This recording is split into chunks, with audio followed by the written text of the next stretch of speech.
그리스도인에게 기도란 때려야 뗄 수 없는 관계에 있습니다. 어떤 분은 기도를 많이 하시고 또 열심히 하시고 잘 하시는 분도 계시겠지만, 어떤 성도는 기도와 친하지 않을 수도 있고, 그리고 기도를 못할 수는 있어도 기도를 안 하고 또 기도 없이는 살 수는 없습니다. 기도는 하나님과의 대화입니다. 하나님께서는 우리에게 어떻게 말씀하시냐면 이 성경 말씀을 통해서 우리에게 말씀을 해주세요. 근데 우리는 하나님께 어떻게 이야기를 할까요? 기도를 통해서 하나님께 드리는 거예요. 우리가 기도하는 시간에 하나님의 음성을 듣고자 하는 자세를 가지고, 또 주님의 말씀을 듣고자 하는 자세를 갖는 건 좋은 것이지만, 사실은 실제로 기도를 하면서 하나님의 음성을 너무 들으려 하지 마세요. 그리고 얼마나 들어보셨어요? 기도는 내가 드리는 거예요. 그리고 기도는 받는 게 아니에요. 기도는 드리는 것이지. 그래서 특별한 경우에는 기도를 제가 해드릴 수 있고 누구에게 받으러 갈 수 있지만, 기도는 드리는 것이지 기본적으로 받는 게 아니에요. 그래서 특별한 경우에는 목회자에게 누군가에게 기도를 받을 수는 있어요. 하지만 일반적으로는 하나님 앞에 드리는 것이지 자꾸 누구한테 기도를 받으려고 하지 마세요. 여러분, 우리가 기도하는 시간에 하나님 앞에 기도를 아뢰는 것이 중요해야 하지, 자꾸 하나님의 음성을 들으려고, 하나님의 뜻을 알려고 하지 마세요. 이미 하나님은 말씀으로 우리에게 하나님의 뜻을 보여주셨고 또 응답해 주셨어요. 그리고 실제적으로 여러분들 기도 시간에 하나님이 응답해 주시나요? 응답해 주실 때도 있지만, 기도란 기도한 후에 하나님께서 하나님의 때에 하나님의 방법으로 응답해 주시는 거예요. 그러므로 우리는 기도 시간에 하나님 앞에 열심히 기도하는 시간을 드려야 돼요. 그리고 하나님의 말씀하시는 시간에는 우리가 이처럼 귀담아 들어야 되듯이 열심히 들어야 되고요. 그리고 기도 시간에는 열심히 아뢰야 되는 거예요. 이게 기도예요. 또한 기도는 영혼의 호흡입니다. 따라서 기도를 게을리하면 영적으로 건강을 잃어버리게 되고 영혼이 시름시름 앓게 됩니다. 그런 사람들을 보면서 하나님이 기뻐하실 일도 없고요. 그리고 마귀의 먹이가 되는 표적이 되기 쉽습니다. 그래서 예수님은 시험에 들지 않도록 기도하라. 항상 기도하고 낙심치 말아라. 그리고 사도 바울도 무시로 기도하고 성령 안에서 기도하고 쉬지 말고 기도하라. 사도 베드로는 그런 경험을 해봤기 때문에 정신을 차리고 근신하여 기도하라고 여러 차례 말해주고 있습니다. 사실 기도에 관한 설교를 오늘 할 텐데, 기도에 관한 설교를 듣는 것보다 더 중요한 것은 여러분들이 교회에 나와 1시간이라도 기도의 시간을 갖는 것이 훨씬 더 중요합니다.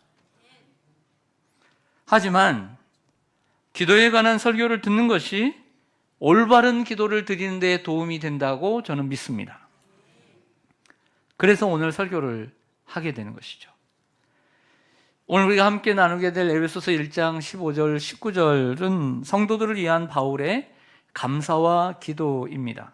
15절에서 16절은 성도들에 대한 진심 어린 감사가 들어가 있고요. 그 17절에서 19절은 에베소 교회 성도들을 위해 하나님 앞에 올리는 진실된 바울의 기도가 들어 있습니다. 오늘은 그 감사와 그 기도를 생각해 보고, 그 기도 속에서 오늘의 제목인 기도의 우선순위에 대해 말씀을 드리려고 합니다. 자, 화면을 보시죠. 먼저는 감사입니다. 어떤 감사를 드렸을까요? 이로 말미암아 주 예수 안에서 너희 믿음과 모든 성도를 향한 사랑을 나도 듣고 내가 기도할 때에 기억하며 너희로 말미암아 감사하기를 그치지 아니하고. 감사를 했어요. 기도할 때마다 그치지 않았습니다. 그런데 그 감사의 내용이 무엇이냐면, 예수 안에 있어 너희의 믿음으로, 그리고 너희들이 모든 성도를 향해서 나눈 사랑을 나도 듣고 감사했다, 이렇게 얘기하는 거죠.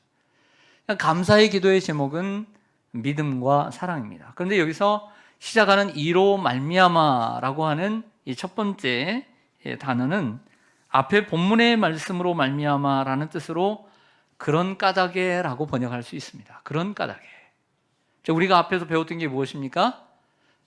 하나님의 선택과 예수님의 속량과 성령의 인치심, 우리가 진리의 말씀 구원의 복음을 듣고 믿을 때에 임하신 성령의 인치심으로 말미암아 우리가 받은 은혜로 말미암아, 이렇게 풀이할 수 있습니다. 바울이 기도할 때마다 에베소 교회 성도들을 향해서 감사했던 이유는 믿음 때문이었습니다. 에베소는 여러분, 바울이 첫 번째 시간에도 말씀드렸지만 2차 선교 여행 때 잠깐 들렸다가 그들이 더 있기를 원했지만 바울의 목적이 있었기 때문에 예루살렘으로 복귀합니다. 근데 하나님이 기회를 주셔서 3차 선교 여행 가운데 3년 동안이나 두란노 서원을 중심으로 매일 말씀을 강론하고 그들과 함께 했던 세월이 있습니다. 그러므로 3년 동안 함께 했으니까 사도 바울은 에베소 교회 성도들의 믿음을 알아요. 믿음이 있는지 없는지, 그리고 그들의 믿음이 있고 그들의 믿음이 참된 믿음인지도 알아요. 근데 많은 세월이 흘렀습니다. 또 많은 시간이 흘러서 오늘 이 편지를 쓰면서 너희의 믿음에 대하여 내가 감사한다. 우리 주 예수 안에 있는 믿음과 모든 성도를 향한 사랑을 듣고 내가 기도할 때마다 우리 하나님께 감사하기를 그치지 아니한다라고 얘기를 하고 있습니다. 무슨 얘기입니까?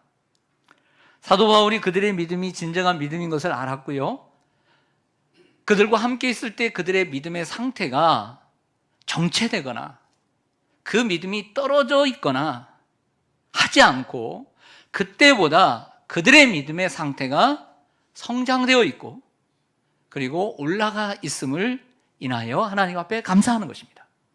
믿음의 상태를 보고 기뻐하는 것입니다. 예를 들어 제가 우리 권사님을 또 이렇게 봅니다.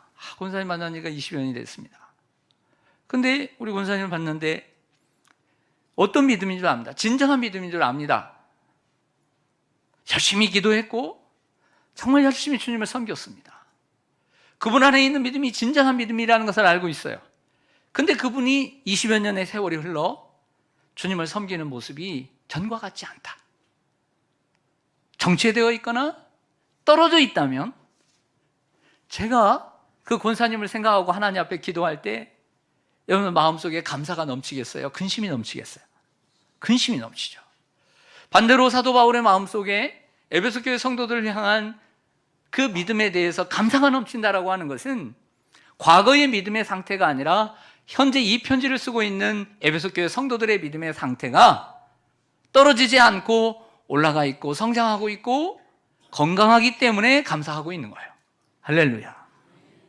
믿음은 움직이는 것입니다. 이 믿음의 상태는 약해질 수 있고 강해질 수 있습니다. 믿음은요, 작아질 수 있고 커질 수 있습니다. 여러분, 믿음이라는 것은 떨어지기도 하고 또 올라갈 때도 있습니다. 그런데 에베소 교회 교인들의 믿음은 시간이 갈수록 성장했던 것이죠. 그래서 바울이 그 믿음을 칭찬한 것입니다. 사랑하는 성도 여러분, 여러분들의 삶이 어려워도 여러분들의 믿음이 떨어지지 않기를 소망합니다.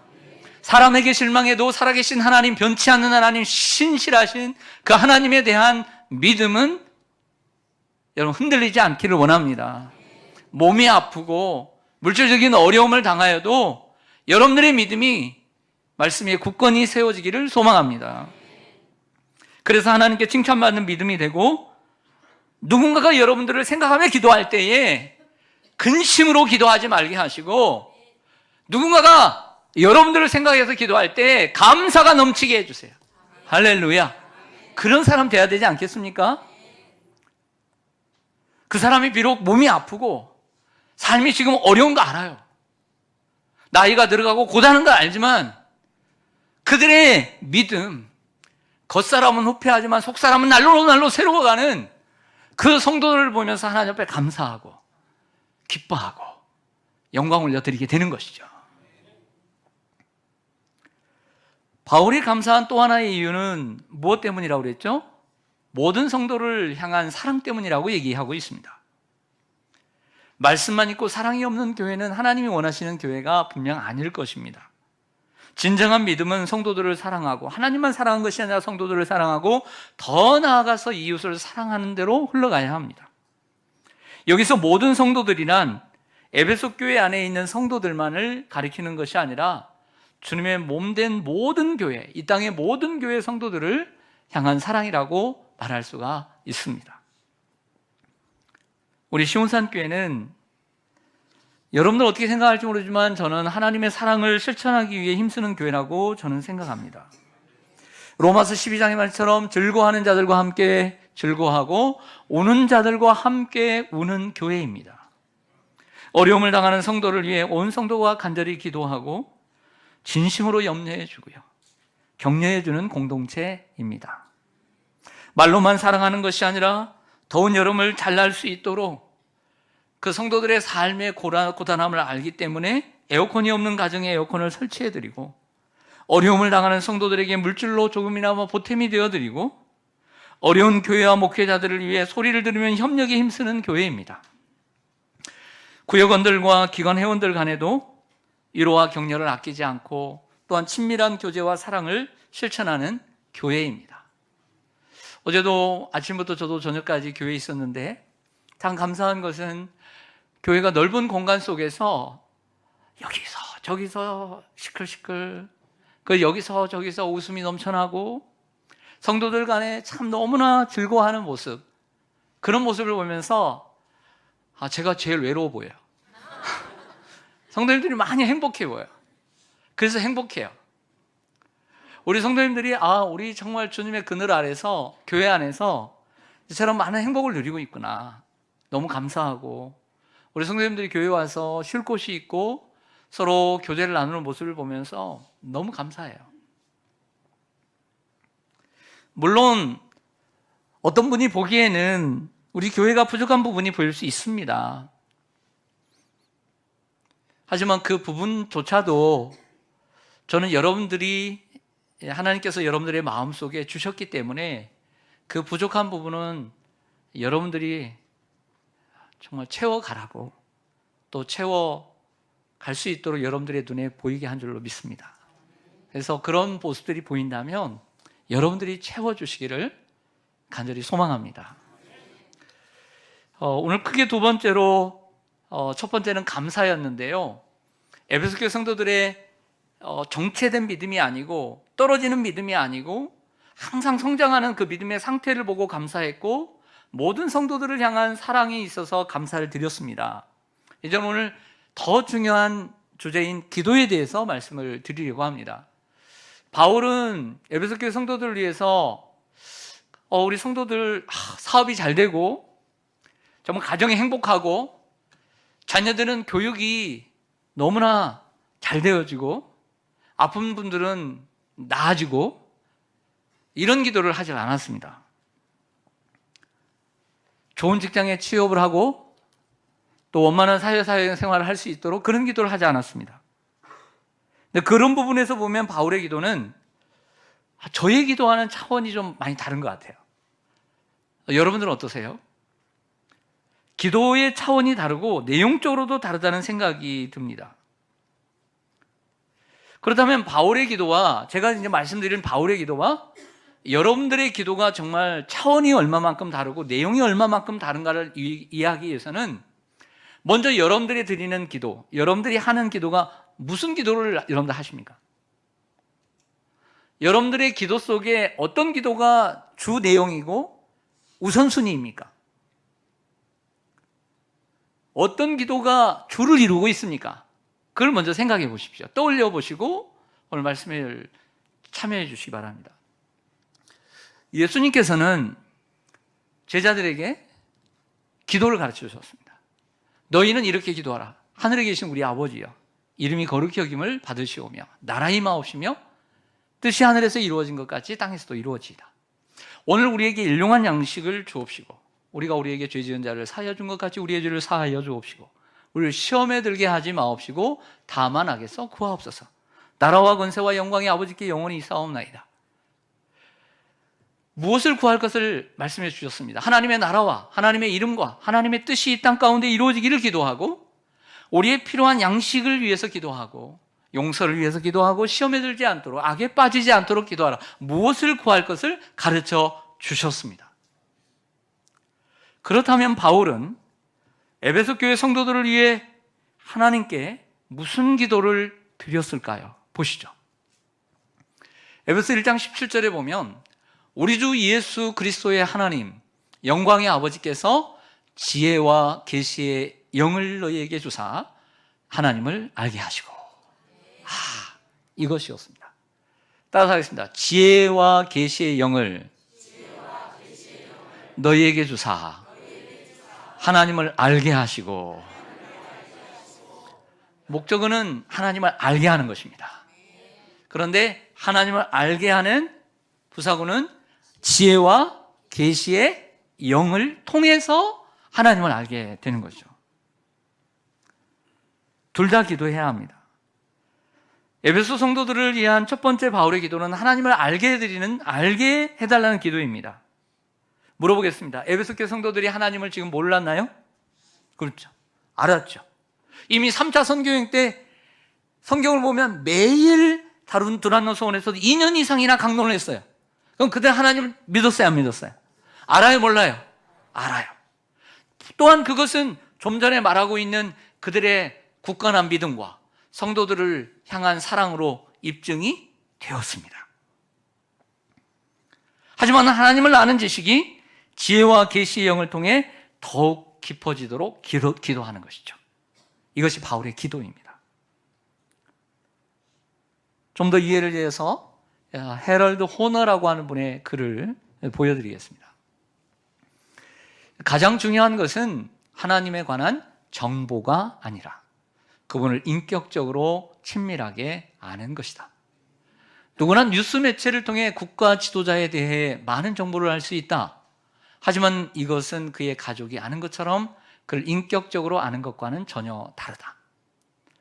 그러므로 하나님을 알려면 성경의 정보도 필요하지만 성령께서 통찰과 깨달음을 주셔서 하나님 자신을 알게 해 주셔야 한다. 아멘. 여러분, 우리나라 지도자 이름을 모르는 분은 없을 것입니다. 누구죠? 예, 같은 성씨도 있죠? 여러분 중에? 여러분, 그분이 지난 한 주간 동안 어디 있었죠? 해외에 있었죠. 예, 프랑스와 베트남을 순방하고 지금은 어디에 있죠? 한국에 도착했습니다. 어제. 저 잘 알죠? 근데 제 대통령이 저를 알까요, 모를까요? 모르죠. 제가 다가가서 악수를 할 수 있습니다. 보디가드들이 제지하면 못하는 거고요. 그러나 저는 누굽니다 라고 말할 수 있지만 그는 저를 모릅니다. 마찬가지로 우리가 하나님을 아는 정보에 대해서 알 수는 있습니다. 성경을 통해서 그분이 누군가를 알 수는 있지만 하나님이 나를 모르신다면 우리는 하나님을 아는 것입니까? 모르는 것입니다. 하나님이 나를 아셔야 합니다.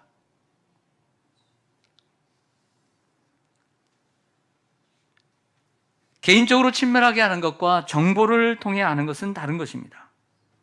따라서 오랫동안 알았다는 것은 그리 중요치 않습니다. 많이 아는 것도 도움은 줄 수 있지만 핵심은 아닙니다. 마찬가지로 여러분, 우리가 교회를 어릴 때부터, 젊었을 때부터 오래 다녔다고 해서 하나님과 친밀한 건 아니에요. 또한 성경을 많이 알고 공부를 많이 해서 하나님에 대한 지식이 많다고 해서 하나님을 인격적으로 아는데 도움은 될 수 있지만 그렇다라고 확신할 수는 없어요. 책 하나 보여드리죠.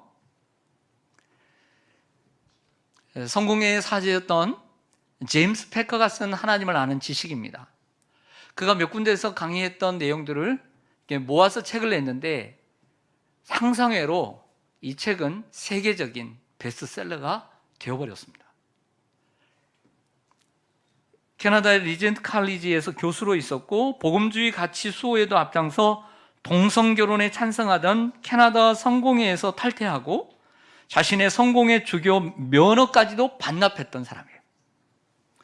그는 하나님을 아는 지식에서 이 책에서 다음과 같이 이야기를 합니다. 세 가지 요소를 얘기하는데요. 첫째, 하나님을 아는 것은 인격적인 교제이다. 그것은 그분이 우리에게 자기를 열어주심으로 맺게 되는 교제의 문제다. 그분이 우리를 아는 것처럼 그분에 의해서 맺게 되는 교제를 말한다. 둘째, 하나님을 아는 것은 지성과 의지와 감정을 동반하는 인격적인 만남이다.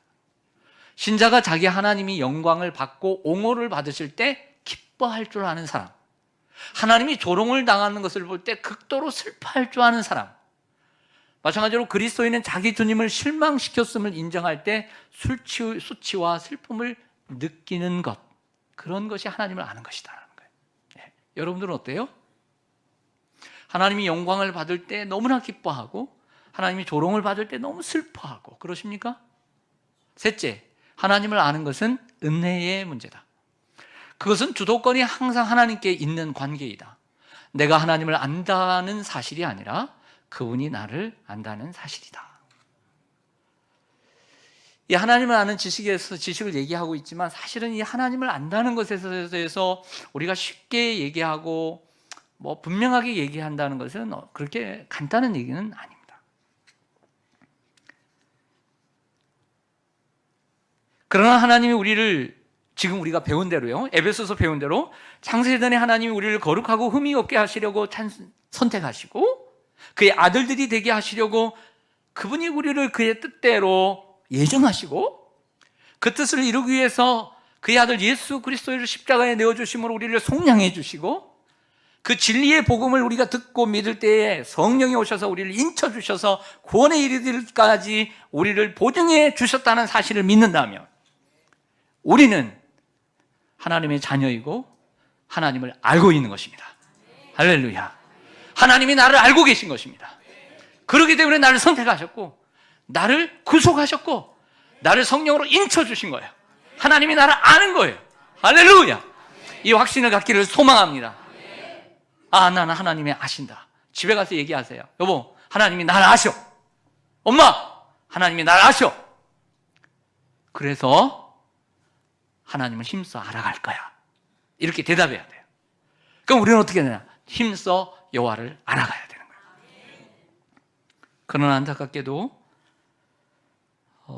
그리스도인들 중에는 자신의 전문 분야에 대해서는 그토록 열심히 공부하고 알아가려고 하는 분들은 많지만 하나님에 대해서 그만큼 알아가려고 하는 성도들은 많지 않습니다.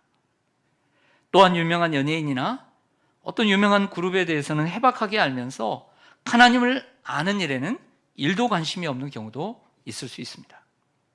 또한 가까운 사람들에 대해서는 만나자, 내가 커피 살게, 내가 밥 살게 하면서 시간을 내어 만남으로 그 사람과 깊은 사귐과 만남을 이어가려고 하면서도 하나님을 아는 일에는 커피 한 잔 값도 아까워하고 하나님을 아는 일에는 형식적인 수준에서 만족하는 경우들도 있습니다. 사랑하는 성도 여러분, 성경은 하나님을 아는 것이 영생이라 했고 하나님을 아는 것이 힘이라 했고 하나님을 아는 것이 기쁨이라 했습니다. 그러므로 우리도 하나님을 아는 것이 기도의 우선순위가 되어야 합니다. 우리가 서로를 위해서 기도할 때 하나님을 더 알아갈 수 있도록, 저분이 하나님을 더 알아갈 수 있도록 기도해야 합니다. 그것이 기도의 우선순위가 되어야 합니다. 그래서 지금 병을 낫고 그분이 경제적인 어려움에서 오늘 해방되어지고 문제가 해결되어지고 집 문제가 해결되어지고 땅 문제가 해결되어지고 자녀의 문제가 해결되어지는 것이 기도의 우선순위가 아니라 그런 모든 것들을 통하여 하나님을 더 알아갈 수 있도록 하는 것이 기도의 우선순위가 되어야 합니다. 너희는 먼저 그의 나라와 그의 의를 구하라. 그리하면 이 모든 것을 더하여 주시리라. 예수님이 말씀하신 올해의 표처럼 우리 그리스도인의 삶의 인생의 우선순위가 먼저 그의 나라와 그의 의를 구하는 것인 것처럼 바울이 말하고 있는 우리의 수많은 기도 속에 기도의 우선순위는 하나님을 알게 하는 것입니다. 하나님을 알아가는 것입니다. 하나님을 더 깊이 알아가는 것입니다. 이것이 우리의 기도의 우선순위가 되어야 합니다. 우리의 부모를 위해서도 우리의 자녀를 위해서도 그의 평탄한 인생, 건강한 삶, 행복한 인생보다 하나님을 알아가도록 하는 것이 우리 자녀를 위한 기도의 우선순위가 되어야 하는 것입니다. 예를 들어 지금 여러분의 자녀가 수험생입니다. 저도 수험생을 2번을 겪었습니다. 그 자녀를 위해 여러분들은 어떤 기도를 하고 계십니까? 그리고 어떻게 되었으면 좋겠습니까? 우리 자녀들이 원하고 더더욱 큰 욕심은 내가 원하는 대학에, 부모가 원하는 대학에 들어갔으면 좋겠다. 이게 기도 제목일 수 있습니다. 솔직한 기도입니다. 기말고사 기간입니다. 스터디 카페에 수험생들만 있는 게 아니라, 공시생들만 있는 게 아니라 요즘은 중고생들로 북적북적합니다. 딱 중고등 학생들이 스터디 카페에 많이 몰려들다 그러면 중간고사, 기말고사입니다. 기말고사를 앞두고 있는 여러분들 중고등 학생들을 보고서 여러분들은 어떤 기도를 하십니까? 시험을 잘 봐서 내신을 잘 받기를, 그래서 좋은 고등학교에 진학하기를 기도할 것입니다. 자, 이렇게 기도하면 어떨까요? 하나님, 내 자녀가 공부하고자 하는 마음을 주세요. 열심히 공부하게 하시고 공부한 만큼 성적을 받게 해주시고, 하나님 열심히 한 대로 주님 결과를 얻게 해주세요. 참 그럴싸한 기도라고 생각합니다. 그러나 사실 자녀들을 키우다 보면 이런 기도는 별 소용이 없습니다. 왜냐하면 당연한 것이기 때문이에요. 한 만큼 얻기 때문입니다. 그것은 부모가 좀 더 뒷받침 잘해주고요, 그리고 자녀들이 노력해주고 반응해주면 다 이루어지는 일이에요. 기도 없이도 다 되는 일입니다. 도리어 하나님, 내 자녀가, 내 아들이, 내 딸이 어떤 대학에 가든 하나님을 잘 섬기게 해주시고 하나님을 알아가는 일에 열심을 내게 해주시고 사회생활 가운데 하나님 떠나지 않게 해주시고 하나님의 영광을 위해 살아가도록 도와주세요. 그리고 하나님을 잘 섬길 수 있는 안정된 직장을 주시면 좋겠어요. 하나님을 멀리할 수 있는 직장이 아니라 하나님을 더 가까이 할 수 있는 직장을 주세요. 좀 돈을 덜 벌어도 될 것 같아요. 하나님 떠나 살지 않도록 좋은 교회, 좋은 목회자, 좋은 동료들을 만나게 해주시고 하나님이 주신 달란트로, 하나님께서 주신 달란트로 주일만 다니는 성도가 아니라 자신의 달란트를 주님의 몸된 교회를 위해서, 때로는 사람들이 볼 때 상하고 부패하고 냄새나는 교회라고 하지만 그러한 상하고 냄새나고 부패한 교회를 개선해가고 아름답게 만들어갈 줄 아는, 그 고통 속에서도 순수한 믿음의 꽃과 나무를 피울 수 있는 그런 자녀가 되게 해주세요. 하나님, 이 교회가 하나님의 진정한 교회가 될 수 있는 그러나 제목이 되게 해주세요. 이렇게 기도를 해주셨으면 좋겠어요. 내가 상처받고 교회를 다녀보니까 교회 안 되겠더라. 그래서 포기하는 것이 아니라 그 고통을 이기고 순수하게 피어나는 꽃과 같이, 나무와 같이 우리 교회 안에서 그런 모습으로 우리 자녀들이 자라게 해주세요. 이렇게 기도하시길 바랍니다. 예를 들어 여러분의 자녀가 취업을 준비하거나 결혼을 준비하거나 직장을 다니거나 가정을 이루어 산다 해도 기도는 다르지 않습니다. 하나님, 자녀가 시험에 합격하게 해주시고 좋은 배우자를 만나게 해주시고 좋은 직장을 다니게 해주시고 임신을 하게 해주시고 손주들이 건강하게 자라게 해주세요. 이런 기도 필요 없어요. 왜냐하면 자녀가 좋은 데 시험을 하게 되는 게 중요한 게 아니라 열심히 공부한 만큼 돼요. 좋은 배우자요? 열심히 찾으면 돼요. 좋은 직장이요? 열심히 노력하면 돼요. 임신요? 임신 안 되면 이 병원 저 병원 좀 다니면 나중에 몇 년 후에 다 돼요. 결국에 안 됐을 때 해야 돼. 안 됐을 때. 손주들이 건강하게 자라게 해주세요. 준비하면 됩니다. 당연히 그런 기도도 필요합니다. 한나는 노력했는데도 아기가 없어요. 그래서 기도한 거예요. 히스기야는 병 낫기를 위해서 기도했어요. 그러나 유명한 병원에서 나을 길이 없기 때문에 기도한 거예요. 여러분, 아프면 기도하세요. 근데 왜 감기 걸렸는데, 왜 저기 독감 걸렸는데, 코로나 걸렸는데 병원 가세요? 기도하시지?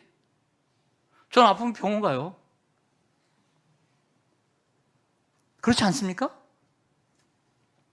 병원 가면 됩니다. 안 되는 거, 사도 바울도 자신의 육체의 가시, 그게 안질이었는지 모르지만 육체의 가시가 떠나기를 3번이나 특별 기도를 합니다. 그러나 하나님이 응답해 주시지 않자 그 은혜가 내게 족하도다. 그거 내가 갖고 살아야 되겠구나. 이렇게 평생을 살았어요. 그러므로 우리가 무엇보다도 기도할 것은 하나님, 우리의 자녀들이 어떤 상황 속에서, 좋은 상황이든 나쁜 상황이든 성공이든 실패든 상황 속에서 하나님을 신뢰하게 하시고, 하나님 떠나지 않게 해주시고, 삶의 의욕을 잃지 않게 해주시고, 성공 속에서 교만하지 않게 해주시고, 실패 속에서 좌절하지 않게 해주시고, 건강한 마음 주시고, 그래서 주님의 인도하심 속에 행복한 삶을 누리게 해주세요. 이렇게 기도해야 합니다. 할렐루야. 성공한다고 계속 성공하겠습니까? 실패한다고 영원히 실패하겠습니까? 진정한 성공은 그 실패를 딛고 성공한 사람들이에요. 돈은 열심히 일하면 버는 것이고요. 공부는 열심히 하면 되는 것입니다. 집을 정말 갖고자 한다면 부모님 찬스를 쓰거나 돈을 열심히 벌거나 국가와 은행의 도움을 받으며 살 수 있습니다. 그러므로 돈과 성공을 위해 기도하기보다는 항상 기뻐하는 사람 되게 해주시고, 쉬지 말고 기도하는 사람 되게 해주시고, 범사에 원망하고 불평하는 사람보다는 감사하는 사람으로 하나님 살게 해주세요. 이렇게 기도하는 게 나아요. 그것이 남을 위한 기도이든 다른 사람을 위한 기도이든 말이죠. 기도하려거든 사람의 힘으로 안 되는 것, 노력해도 어려운 것, 부모의 힘으로도 안 되는 것, 그런 것들을 기도하는 것이 훨씬 좋은 방법입니다. 우리는 살아갈 때 아플 때가 있습니다. 외로울 때도 있습니다. 마음이 상할 때도 있고, 특별히 남과 비교할 때 의기소침해질 때가 많습니다. 많은 염려와 근심으로 살아갈 때도 있고, 내가 이 날이 먹도록 내가 지금까지 뭐하고 살았나, 뭘 모아뒀나, 자책할 때도 있습니다. 하지만 이런 것들은 잘 살았든 못 살았든 우리가 살아있다라고 하는 증거입니다. 그러므로 그러한 일로 후회하기보다는 그러한 자리에서 잘 이겨내고 잘 극복하고 그리고 잘 견뎌낼 수 있도록 하나님의 도우심을 구해야 합니다. 또한 내 삶 속에서 역사하시고 함께 하셨던 하나님의 흔적들, 하나님의 손길들, 그 손길들을 묵상하면서 하나님께 더 가까이 나아가야 합니다. 그것이 하나님을 아는 것입니다. 앞에서도 말씀드렸듯이 바울의 기도는, 자, 들어보셨으니까 어떠세요? 바울의 기도는 우리의 기도와 좀 차원이 다르지 않나요? 네? 보통 우리의 기도의 끝말은 어떻게 될까요? 하나님 아버지 다다다다다다다다다다 주시옵소서. 이렇게 끝나잖아요. 우리는 이렇게 끝나잖아요. 근데 바울의 기도는 또 이게 주시옵소서도 한 번으로 돼야 안 돼요? 안 되죠. 또 다시 주시옵소서. 약하면 돼요, 안 돼요? 좀 더 세게 해야 될 것 같아요. 주시옵소서. 이렇게 된단 말이에요. 근데 바울의 기도의 끝말은 뭐예요? 네, 알게 하옵소서. 알게 하옵소서. 오늘 본문에 보면 17절과 19절에 보면 지혜와 계시의 영을 우리에게 주사 하나님을 알게 하시고, 부르심의 소망이 무엇이며 우리 구원의 기업의 풍성함이 얼마나 크고 하나님의 그 지극히 큰 능력이 얼마나 큰가를 알게 하옵소서. 끝말이 달라요. 끝말이.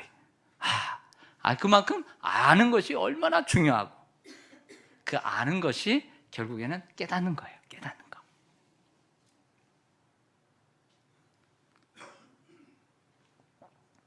그래서 이 하나님을 알고 그 부르심의 소망을 알고 성도가 받을 기업의 영광의 풍성함을 알고 하나님의 능력의 지극히 크심이 어떠한 것을 알기 위해서 두 가지를 구하고 있습니다. 한번 보시죠. 자, 이것 꼭 기억하셔야 돼요. 이제 설교의 말미입니다. 첫째는 지혜와 계시의 영을 주옵소서. 따라하겠습니다. 지혜와 계시의 영을 주옵소서. 자, 기도하는 마음으로 시작. 지혜와 계시의 영을 주옵소서. 두 번째는요, 시작. 마음의 눈을 밝혀 주옵소서. 이 두 가지입니다. 지혜와 계시의 영을 내게 주시고 마음의 눈을 밝혀 주소서. 이것이 있어야만이 하나님을 알게 되고 부르심의 소망과 그 기업의 풍성함과 하나님의 능력의 그 지극히 크심을 알게 된다는 것이죠. 간단하게 설명드릴게요. 지혜와 계시의 영입니다. 지혜란 하나님의 진리의 말씀을 우리의 삶 속에 적용할 수 있는 능력, 이것입니다. 하나님의 진리의 말씀을 우리의 삶 속에 적용할 수 있는 능력. 그리고 계시란 원래 가려진 것이 이렇게 가려졌던 것들이 벗겨지는 것을 계시라고 하는데, 계시는 핵심을 간파하는 깊은 통찰, 인사이트. 그리고 영이란 개인적인 영이 아니라 성령입니다. 성령을 통해서 계시와 지혜와 계시의 영을 얻게 될 때 하나님을 더 깊이 알게 되고 세상을 보는 하나님의 시각을 깨닫게 됩니다. 그러므로 우리는 지혜와 계시의 영을 달라고 기도해야 될 줄로 믿습니다. 두 번째, 마음의 문을 열어달라, 마음의 눈을 밝혀달라고 기도합니다. 여기서 마음은 하트, 우리의 혈액을 쾅쾅쾅해서 온몸으로 분출시켜주는 작용을 하는 심장을 가리키는 것이 아니에요. 심장이 아닙니다. 마음은 여기에 있을까요? 여기에 있을까요? 마음은 그렇게 있는 게 아니에요. 마음은 어디 있어요? 여기에 있다고 보통 얘기하지만 그렇지 않아요. 마음은 육체와 영혼의 중심부로 지성과 이성과 감성을 통합하고 관리하는 것을 가리킵니다. 그러므로 우리는 무엇보다도 뭘 지켜야 돼요? 마음을 지켜야 돼요. 내 지성과 내 감성과 내 이성을 총괄하는 것이니까 내 마음을 지켜야 돼요. 그래서 마음의 눈을 밝혀달라는 기도는 마음의 눈을 열어 진리를 보게, 진리를 알게 하시고 마음의 눈을 열어 하나님의 시선으로 세상을 바라보게 해달라고 기도해야 합니다.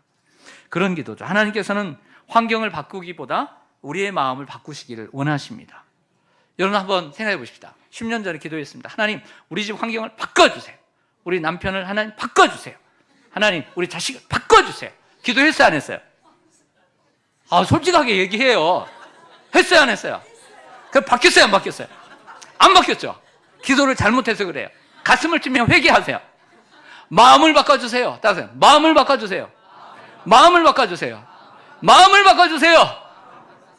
여러분 환경 쉽게 변해 안 변해요? 우리 교회 20년 됐어요. 제가 2003년도 9월달에 9월 말에 입당했는데 그때나 지금이나 우리 장로님들 여기 계신데 우리가 좀 머리만 빠지고 이마만 좀 이렇게 주름살만 늘었지? 이것만 바뀌었지? 교회는 똑같아. 화면은 좀 바뀌었네.